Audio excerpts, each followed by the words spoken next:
Lune TV ci émission bii di Al Islam wa Shabab. Chers internautes de la Lune TV, salut à toutes et à tous, bonjour ou bonsoir, ça dépend où est-ce que vous vous trouvez. Aujourd'hui, votre émission Al Islam wa Shabab reçoit Amadou Ouriba, étudiant en gestion. Monsieur Amadou Ouriba, bonjour. Bismillahirrahmanirrahim. Wassalatu wassalamu ala rasulillah wa ala alihi wa sahbihi wa sallam taslima. Rabbi shrah li sadri wa yassir li amri wahlul 'uqdatan min lisani yafqahu qawli. Assalamu alaykum wa rahmatullah. Monsieur Amadou Ouriba, étudiant en gestion, aujourd'hui on vous reçoit dans notre émission Al Islam wa Shabab, d'ailleurs qui est la deuxième émission. Al Islam wa Shabab, aujourd'hui on va vous parler sur 3 thèmes. La première est qu'on va parler de l'islam, c'est quoi l'islam? La deuxième, c'est on va parler de la définition de la foi. La troisième, ce sera la vertu. Alors ma première question est, monsieur Amadou Ouriba, c'est quoi l'islam? Dans un très long hadith rapporté par Muslim, Omar ibn al-Khattab radiallahu anhu explique qu'un jour nous étions assis en conférence chez l'envoyé de Dieu. Et voici que se présenta à nous un homme vêtu d'habits d'une blancheur resplendissante et aux cheveux très noirs. On ne pouvait distinguer sur lui aucune trace de voyage et personne d'entre nous ne le connaissait. Et cette personne, c'était évidemment l'ange Jibril alayhi salam qui avait pris la forme humaine pour venir discuter avec le prophète sallallahu alayhi wa sallam. Il s'est assis en face de lui et il lui a posé la question: Ya Muhammad, akhbirni an l'islam. Ô toi Muhammad, fais-moi connaître l'islam. Le prophète sallallahu alayhi wa sallam lui a répondu: Al-Islam an tashhada an la ilaha illallah wa anna Muhammad rasulullah wa tuqima as-salat wa tu'ti az-zakat wa tasuma ramadan wa tahujja al-bayta in istata'ta ilayhi sabila.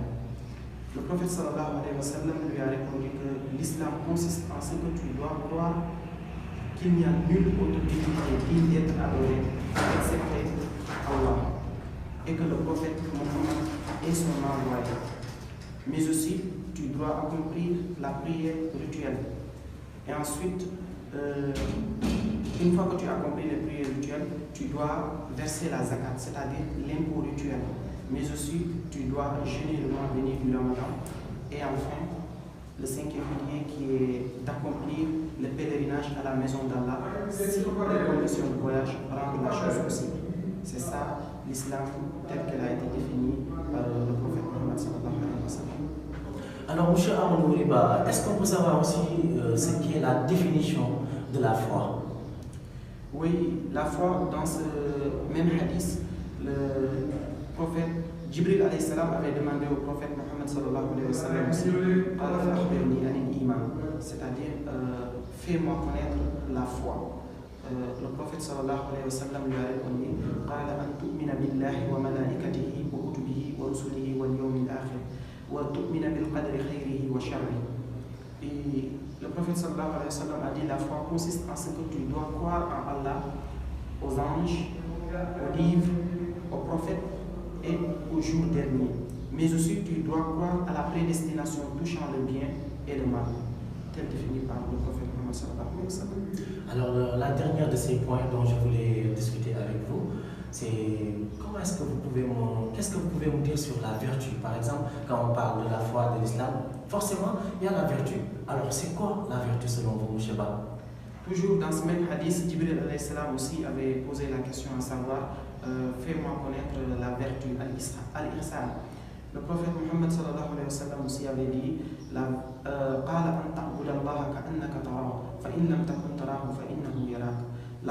vertu consiste en ce que tu dois croire en Allah, tu dois adorer Allah comme si tu le voyais, car si tu ne le vois pas, lui certes te voit. Et c'est dans ce contexte que Ibn al-Qayyim rahimahullah disait: et lorsque tu te retrouves seul dans l'obscurité de la nuit et que ton âme t'appelle à commettre un péché, et honte du regard d'Allah, et dis-lui à ton âme que celui qui a créé l'obscurité me voit. Ça c'est très clair ce que M. Ba vient de dire. Alors, quel serait votre message pour cette jeunesse par exemple, puisque notre émission c'est la jeunesse et l'islam? Selon vous, M. Ba, le message que vous allez dire à toute cette jeunesse, qu'est-ce que ce serait?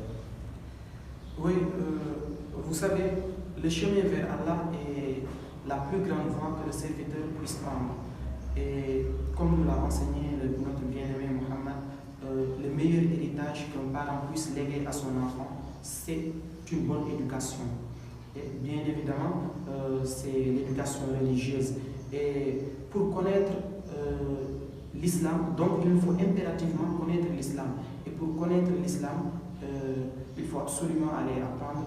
Une fois que cette religion est apprise et connue, maintenant, nous sommes dans l'obligation de la pratiquer, de s'y attacher, de s'y accrocher fermement, parce que c'est la seule solution qui peut nous aider à s'en sortir. Bien évidemment que nous sommes dans un monde très développé, très avancé, techniquement, surtout avec les nouvelles technologies. Mais il est important de préciser aussi que nous vivons la génération la plus obscure de l'histoire de l'humanité. Donc, il est important de s'attacher à l'islam parce que c'est ça qui constitue pour nous une lumière qui va nous guider dans tout ce que nous faisons pour pouvoir s'en sortir ici-bas et dans l'au-delà. Ma dernière question est, M. Ba, en ce moment de béni de Ramadan, selon vous, comment est-ce qu'un jeune peut faire pour jeûner pour que le bon Dieu puisse accorder tout ce qu'il est en train de faire de bien? D'abord, c'est comme on nous l'a recommandé, c'est de jeûner et de respecter les règles du jeûne, parce que le jeûne, ce n'est pas seulement de s'abstenir de manger et de boire.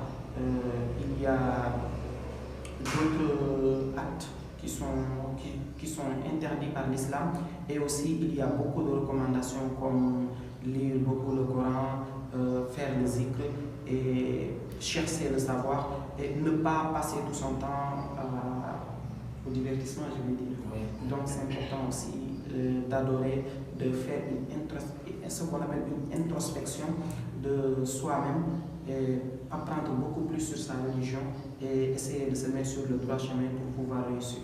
Arrêtez que le Ramadan, il y a 3 parties. Est-ce que vous pouvez me citer ces 3 parties du Ramadan? Oui, bien évidemment, le mois béni de Ramadan comporte 3 parties. La première partie, c'est la miséricorde d'Allah. La seconde partie, et je crois bien que nous sommes en train de jeûner cette partie, c'est le pardon. Et il y a aussi les 10 derniers jours, c'est l'affranchissement de l'enfer. Juste vous remercie de votre disponibilité et de votre visite dans cette mosquée.